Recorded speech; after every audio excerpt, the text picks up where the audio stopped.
بعد الحضر فإنها تقتضي وجوبا. وقال بعض أصحابنا إذا وردت بعد الحظ اقتضت الإباحة. والدليل على أنها تقتضي الوجوب أن كل لفظ اقتضى إجابة إذا لم يتقدم حظر اقتضى إجابة وإن تقدمه حظ كقوله أوجبت وفرضت. Bismillahirrahmanirrahim. Alhamdulillah wassalatu wassalamu ala Rasulillah wa ala alihi wa sahbihi wa man wala. Kita dalam kitab Lumak kita masih membicarakan tentang al-kalamu fil amri wan nahi. Ini adalah babnya berkenaan dengan memahami perintah al-amr. Dan ini bersangkut paut ini dengan Al-Quranul Karim dan juga hadis Nabi sallallahu alaihi wasallam. Kalau kita ada perintah datang daripada Allah, bagaimana kita nak faham sama ada perintah ini wajib ataupun tidak wajib? Asalnya dia membawa kepada kewajipan. Asal kita harus faham, kita ada kaedah dalam ilmu usul yang mengatakan al-amru yaqtadil wujub. Al-amru yaqtadil wujub. Bila kita ada fi'il amr, kebiasaannya dia membawa yang ini kepada kewajipan. Melainkan kalau kita ada syarat-syarat yang memalingkannya daripada kewajipan kepada sunnah ataupun kepada ibahah. Jadi kita kena lihat yang ini dalilnya. Kita nak lihat ini kepada yang ini dalilnya. Sama ada Nabi SAW kalau memerintahkan satu perkara, adakah ia membawa kepada kewajipan ataupun tidak, maka kita kena lihat yang ini kepada hadis-hadis yang ini yang lain. Kalau sekiranya kita mendapati ada hadis yang lain Nabi SAW memberikan pilihan sebagai misal, maka kita tahu bahawasanya perintah itu bukan yang ini membawa kepada kewajipan. Seperti mana kita ada hadis berkenaan dengan mandi solat Jumaat. Ada hadis Nabi memerintahkan sahabat mandi bagi hari Jumaat. Tetapi kita ada hadis yang lain Nabi memberikan pilihan. Barang siapa yang mandi itu lebih baik baginya. Barang siapa yang mengambil lebih baik ini daripada orang yang mengambil wudu. Maka di sini ulama kita mengatakan disebabkan Nabi memberikan pilihan, maka ini menunjukkan hadis yang pertama tadi dia bukan hadis yang membawa kepada kewajipan, tetapi ia membawa ini kepada kesunahan. Begitu juga kita ada misal ayat ini Al-Quranul Karim, Allah mewajibkan, Allah menggunakan fi'il amr, fa idza halaltum fastadu. Apabila kamu sudah habis daripada ihram, fastadu. Maka asal fastadu yakni burulah. Tetapi adakah maksudnya wajib kita nak kena memburu binatang ini selepas kita sudah menjadi halal daripada ihram? Tiap-tiap daripada kita nak kena buru masuk ini hutan? Yakni tidak. Yakni ba'dal hadri membawa ibahah. Iaitu maksudnya dibolehkan kamu kalau kamu nak buru, sebab kamu sudah tidak dalam keadaan ihram. Jadi di sini penulis ini membicarakan tentang kalau sekiranya kita ada perintah, tapi perintah ini datang selepas hadar. Perintah yang ini selepas yang ini hadar. Hadar yang ini apa maksudnya? Maksudnya apa? Prohibition, larangan. Hadar yang ini maksudnya larangan. Jadi beliau mengatakan sama ada perintah tersebut dia datang selepas yang ini larangan ataupun yang ini tidak yang ini datang yang ini larangan, fa innaha taqtadil wujub. Ini adalah asalnya. Ini adalah hukum asal. Melainkan kalau sekiranya ada karina ataupun ada dalil yang memalingkannya, seperti mana kita mengatakan. Tapi di sini penulis mengatakan asal hukum begitu. Tidak ada beza, sama ada selepas hadar ataupun tidak. Kita kena lihat ini kepada masalahnya dengan terperinci. Tapi dia mengatakan waqala ba'du ashabina, selain daripada ashab ini kami mengatakan idza waradat ba'dal hadri iqtadatil ibahah. Yang ini mereka mengatakan tiap-tiap perintah yang datang selepas larangan, ini macam formula, dia mesti mubah. Golongan yang pertama mengatakan tak semestinya. Kita kena lihat ada dalil ke tidak ada dalil. Kita kena lihat sama ada keadaan bagaimana, baru kita menentukan sama ada dia mubah ke tidak. Golongan yang kedua mengatakan tak perlu. Ini formula mengatakan setiap-tiap perintah datang yang ini selepas larangan, maka dia membawa yang ini kepada ibahah. Dan penulis mengatakan wad dalilu ala annaha taqtadil wujub anna kulla lafdhin iqtadal ijab idza lam yataqaddamhu hadarun iqtadal wujub. Sebab yang ini asalnya tiap-tiap perintah membawa kepada kewajipan. Jadi mereka balik yang ini kepada kaedah, kembali kepada asal. Jadi kalau asalnya perintah ini bawa ini kepada kewajipan, maka ia tidak membawa yakni perbezaan, melainkan kalau ada dalil yang lain yang menunjukkan bahwasanya ia telah dipalingkan yakni kepada ibah. Wa in taqaddamahu hadarun ka qawlihi aujabtu wa faradtu. Yakni misal kalau dikatakan aku mewajibkannya, yakni setelah yang dia perintah dan dia menambahkan dan aku mewajibkan perbuatan tersebut, walaupun ini datang selepas larangan, tetap perbuatan itu diwajibkan. Sebab apa? Sebab dia mengatakan aujabtu ataupun faradtu, aku mewajibkannya. Ini adalah misal, yakni perintah itu boleh menjadi wajib walaupun datang selepas larangan. Kalau sekiranya selepas larangan pun dia mengatakan aku wajibkan, maka khalas, perintah itu menjadi wajib. Aywa, teruskan.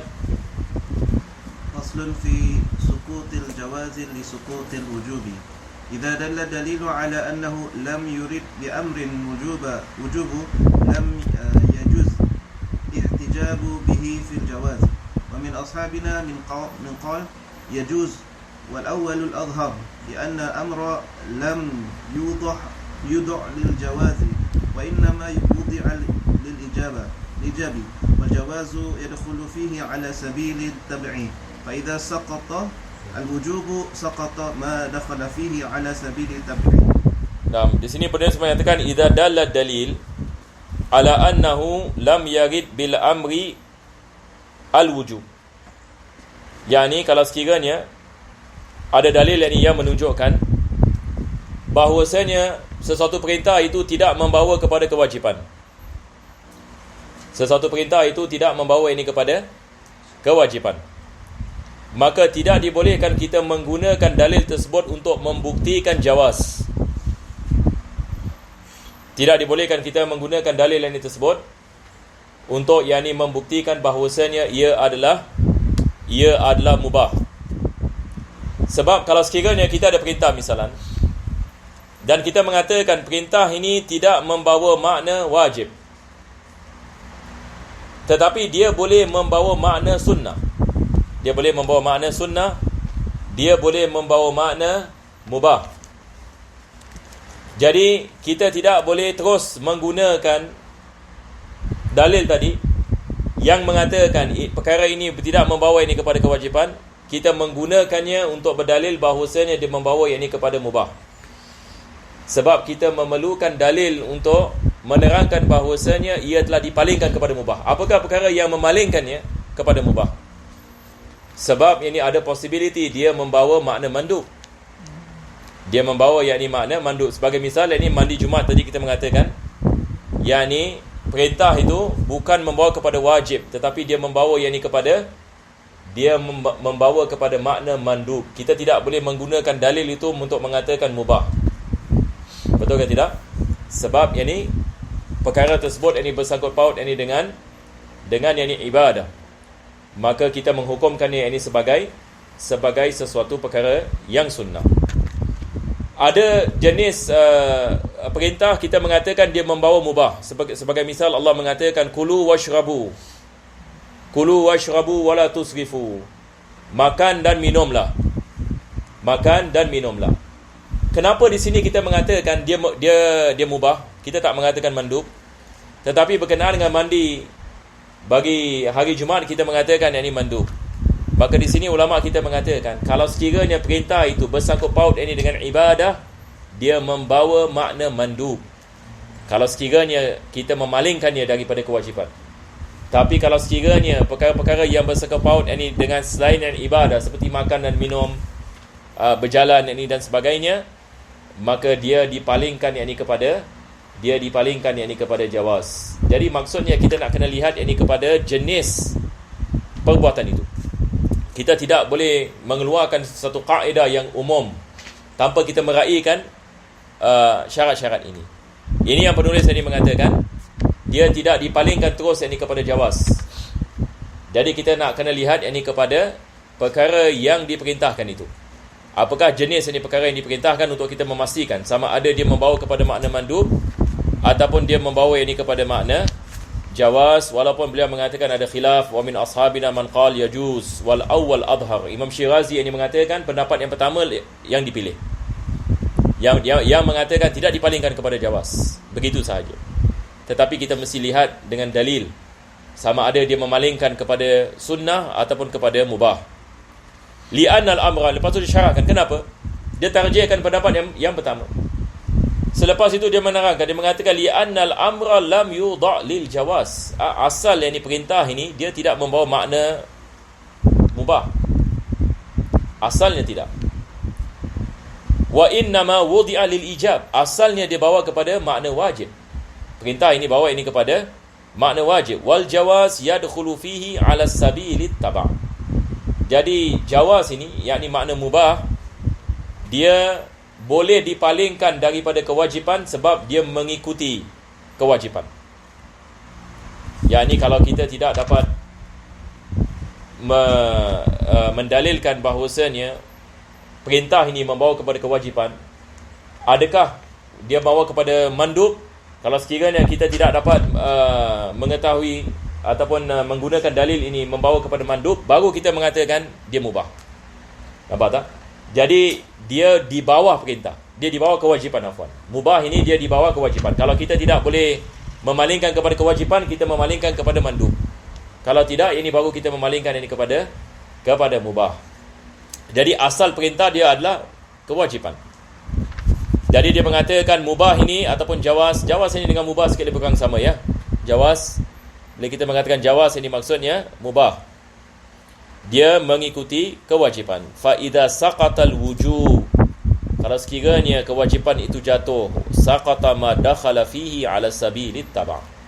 Begitu juga apa yang di bawahnya, melainkan yakni kalau kita ada dalil yang menerangkannya, baru yakni kita boleh mensabitkan hukumnya, sama ada dia mandub yakni ataupun yakni dia jawaz.